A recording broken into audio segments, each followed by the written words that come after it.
LDA को मुसलसल तहीर का शिकार बंद रोड की तकमील के लिए जुलाई की डेडलाइन दे दी गई है। वज़ीर आला पंजाब मरियम नवाज शरीफ ने कंट्रोल एक्सेस कॉरिडोर बंद रोड मनसूबे का दौरा किया।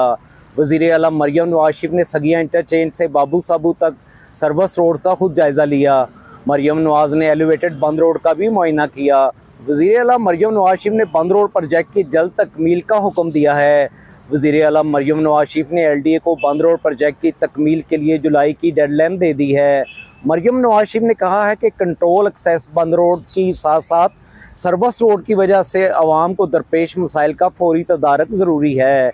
डीजी एलडीए ताहिर फारूक और chief engineer LDA Asrar Saeed ने प्रोजेक्ट पर ब्रीफिंग दी, जिसके मुताबिक पैकेज 2 के हाई राइज एरिए को ट्रैफिक के लिए मुकम्मल तौर पर खोला जा रहा है।